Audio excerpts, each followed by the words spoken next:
आज बहन जी के 69वें जन्म दिवस के अवसर पर उनके जन्मदिन पर मैं सारे उन कार्यकर्ताओं को ढेर सारे बधाई देता हूं और बहन जी के दीर्घायु के लिए कि वो जब तक इस देश में दबे कुचले बहुजन समाज को मुक्ति ना दिला दे, वैसी व्यवस्था से जिस व्यवस्था में हम लोगों को जानवर समझा जा रहा है, जिससे कि हमारे समाज का और इस देश का उत्थान हो सके।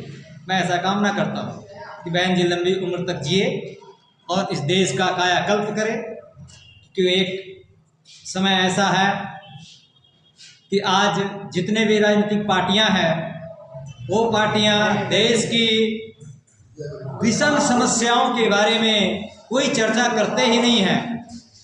लगभग जितने राजनीतिक पार्टी के लोग हैं, उनके सिपह सालार हैं, उनके संयोजक हैं, उनके राष्ट्रीय अध्यक्ष हैं, महासचिव हैं, वगैरह वगैरह जितने भी हैं, वो लोग देश की मुख्य समस्याओं से ध्यान भटकाने के लिए ऐसे ऐसे समस्याओं का निर्माण करते हैं जिससे आम जनता का कोई लेना देना नहीं। जैसे मान लिया जाए अभी दिल्ली चुनाव है, तो दिल्ली चुनाव में जनहित की बात करनी चाहिए थी, दिल्ली की जनता की बात करनी चाहिए थी, तो लोग केजरीवाल के शीश महल की बात करते हैं। जिस केजरीवाल ने जो कुछ किया या नहीं किया, वो किसी भी विरोधी, उसके जो विरोधी है उनको उसके ऊपर कटाक्ष ना करके आप देश हित में, जनता हित में, दिल्ली वासियों के लिए क्या करना चाहते हैं वो अपनी आप एजेंडा बताएं कि हम ये कार्य करने जा रहे हैं जिससे इस देश की राजधानी के आम जनता का जीवन सफल हो सके और इनके जो मूलभूत आवश्यकताएं हैं उनको पूरा किया जा सके। ऐसे राजनीतिक पार्टियां अपने एजेंडे में वो बात को लाती नहीं हैं, चाहे वो बीजेपी हो या फिर एबीसीडी कोई पार्टी हो, वो पार्टी आपको जनता हित में कोई बात बतला नहीं रही है। दूसरी ओर देखा जाए तो आज करोड़ों लोग महाकुंभ में स्नान करने जा रहे हैं और जिनको श्रद्धा है धर्म के प्रति, आस्था के प्रति, विचारधारा के प्रति, जो जिनके विचारधारा के प्रति जितने आस्था है वो गंगा में डुबकी लगा रहे हैं, त्रिवेणी में डुबकी लगा रहे हैं। इससे एक संदेश भी जा रहा है देश में, दूसरे देश वाले भी आकर के यहाँ पे वो श्रद्धा का डुबकी लगा रहे हैं। ये डुबकी लगाने ना लगाने का कोई संदेश खास तौर से हमारे लोगों को इसको राजनीतिक मुद्दा नहीं बनानी चाहिए। जिसको आस्था है और जिसको आस्था नहीं है, चाहे वो किसी धर्म को मानने वाले लोग हो, ईसाई भी पहुंच रहे हैं, इस्लाम के मानने वाले भी पहुंच रहे हैं और आपके जो सनातनी लोग हैं वो भी पहुंच रहे हैं। इसके अलावा भी बहुत से लोग जो अन्य धर्म और विचारधारा और पंथ के मानने वाले लोग हैं वो भी गंगा में जाके डुबकी लगा रहे हैं, त्रिवेणी में। मेरे कहने का तात्पर्य यह है कि ये सपा वाले को जानबूझ करके राजनीतिक हाईलाइट करने के लिए सपा वाले नेताओं के आगे जाते हैं मीडिया वाले और जाकर के यह बात ही उससे कहलवाया जाता है कि आप त्रिवेणी में गंगा में डुबकी क्यों नहीं लगा रहे हैं, क्यों आप हिंदू नहीं हैं, आप सनातनी नहीं हैं। भाई यहाँ हिंदू और सनातनी का शब्द ही इस्तेमाल नहीं होनी चाहिए, क्योंकि अगर इसको आप राजनीतिक मुद्दा बनाते हैं तो उसका व्यक्तिगत ये सोच है धर्मनिरपेक्ष राज्य में, धर्मनिरपेक्ष देश में, कि वो स्नान करे या ना करे उससे हमें कोई लेना देना नहीं है। आप इसको मुद्दा बना करके देश को संदेश क्या देना चाह रहे?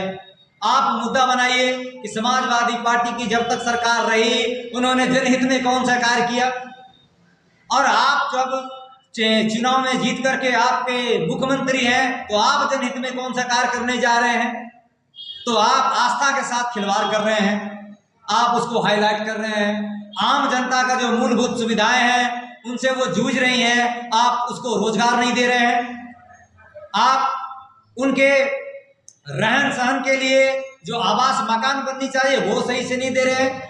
आपके नगर निगम और नगर पालिका क्षेत्र में, ग्रामीण क्षेत्र में कचरे की ढेर पे लोग आ रहे हैं, जा रहे हैं, आप उसकी साफ सफाई नहीं करवा रहे हैं। बहुत से ऐसे ढेरों घर हैं जिसके घर में आज तक पीने का शुद्ध पानी पहुंच नहीं पाया, आप उसकी चर्चा नहीं कर रहे हैं। बहुत से ऐसे घर हैं जिसके घर में आज तक बिजली नहीं पहुंचा, बिजली का लाइन का जो पॉल होता है वो नहीं पहुंचा, आप उस पर चर्चा नहीं कर रहे हैं।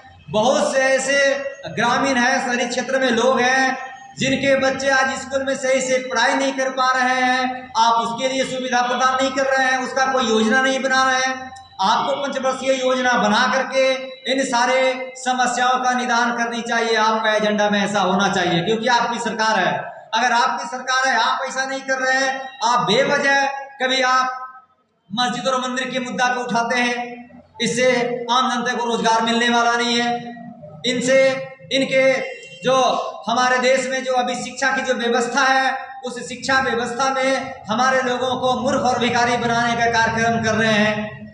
तो आपको ये चाहिए कि उच्च शिक्षा, चाहे वो विधायक का बेटा हो, एमएलए का बेटा हो, मंत्री का बेटा हो, या फिर सांसद का बेटा हो, या प्रधानमंत्री का बेटा हो, या मुख्यमंत्री का बेटा हो, चाहे किसी का बेटा हो, या गरीब का बेटा हो, या एक भीख मांगने वाले का बेटा हो, जिस किसी का बेटा हो, बेटी हो, उन बेटा बेटियों को सरकार ऐसी शिक्षा व्यवस्था करे जिसको कि समान शिक्षा का अधिकार मिलना चाहिए, और उसका शिक्षा ऐसी होनी चाहिए, देशव्यापी होनी चाहिए, जो यहाँ से पढ़ के अगर किसी भी सूरत में अगर विदेश जाए तो यहाँ के शिक्षा का नाम हो। क्योंकि भारत में पढ़ने के लिए लोग बुद्ध काल में भारत आते थे, आज उच्च शिक्षा पाने के लिए लोग बाहर जा रहे हैं, विदेश जा रहे हैं। इससे ये पता चलता है कि भारत की स्थिति डामाडोल है शिक्षा की व्यवस्था में।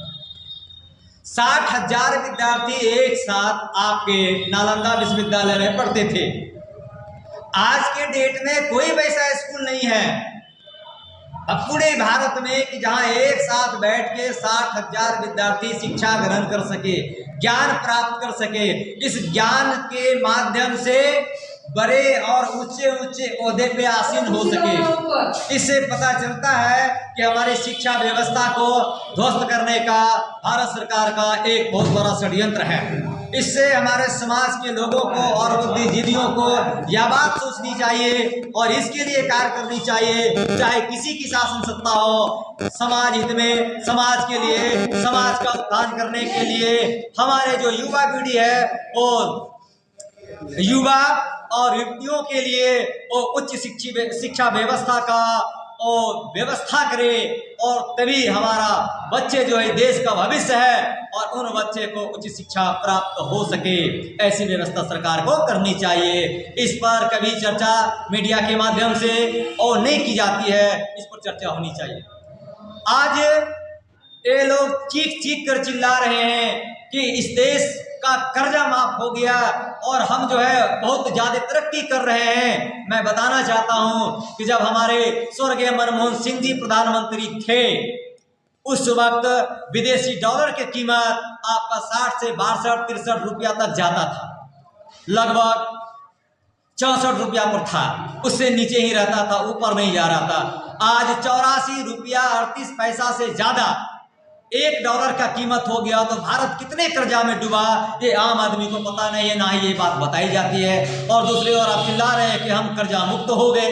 भाई, जिस देश का रुपये का कीमत आपका विदेशी डॉलर से आपका 84 रुपया 38 पैसा हो जाता है, इससे पता चलता है कि हम उतने साल पीछे चले गए। ब्रिटिश हुकूमत में जब भारत गुलाम था उस वक्त हमारा रुपये का कीमत 1 रुपया के बराबर था, और आज जो है हमारा 84 रुपया 38 पैसा के हिसाब से देखा जाए तो आज़ाद भारत में, यानी कि जब से अंग्रेज गया इस देश को छोड़ करके, सत्ता हमारे लोगों के हाथ में सौंपा, तब से लेके आज तक हम इतने साल पीछे चले गए। इससे पता चलता है कि भारत आर्थिक रूप से बहुत ही दबा कुचला और गरीब देश है।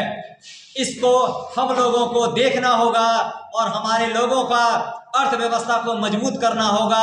आप जीडीपी दिखाते हैं, जीडीपी के माध्यम से आप दिखला रहे हैं कि भाई एक आदमी का 1 लाख से भी ज़्यादा इनकम है, कहीं कहीं आप दिखाते हैं कि 2 लाख से ज़्यादा इनकम है, कोई मीडिया वाले दिखलाते हैं कि आप सालाना कम से कम 6 लाख रुपया कमाते हैं, ऐसा जीडीपी बतला रहा है। मैं कहना चाहता हूँ कि एक गरीब परिवार से पूछ लीजिए आप कि आप साल में कितना कमाते हैं, तो वो कहते हैं महीने में 5 से 6 दिन हमको मजदूरी करने को मौका मिलता है।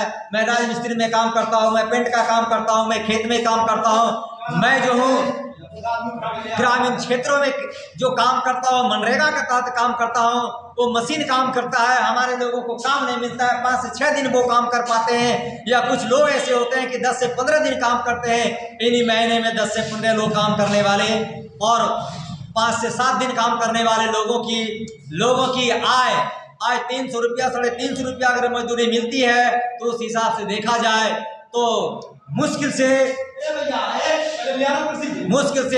आपका जो है इनकम होता है। वो आप ये बात को समझना होगा कि आपके आय में वृद्धि जब तक होगी नहीं, तो आपका जीडीपी आपका धोखा है, छलावा है। इससे हमें बचना चाहिए, देश के नेताओं को भी बचना चाहिए। और जीडीपी तभी हमारा सही हो सकता है जब आम जनता को कम से कम महीने में 20 से 25 दिन काम मिले, तो वही वो महीने में 10 से 20 हज़ार कमाएंगे। और 20 हज़ार कमाते हैं तो 20 हज़ार के हिसाब से आप जोड़ सकते हैं कि वो 1,24,000 रुपया कमा सकते हैं साल में, 40 हज़ार रुपया कमा सकते हैं। ये नहीं कि उनकी सालाना इनकम लाख हो सकती है। सरकार ऐसी व्यवस्था करे, रोजगार की व्यवस्था करे हमारे शिक्षित रोजगारों की और शिक्षित रोजगारों की, और जो पहले से बेरोजगार लोग हैं उनके लिए सरकार ये व्यवस्था करे। और अभी मुझे किसी मीटिंग में जाना है, इसलिए मैं अपनी बात को यही विराम देता हूँ। आप लोग इस बात पर गौर करेंगे, इसको हाईलाइट करेंगे, आम जन तक पहुँचाने का कार्य करेंगे। इसके लिए बहुत बहुत धन्यवाद। नमो बुद्धाय, जय भीम।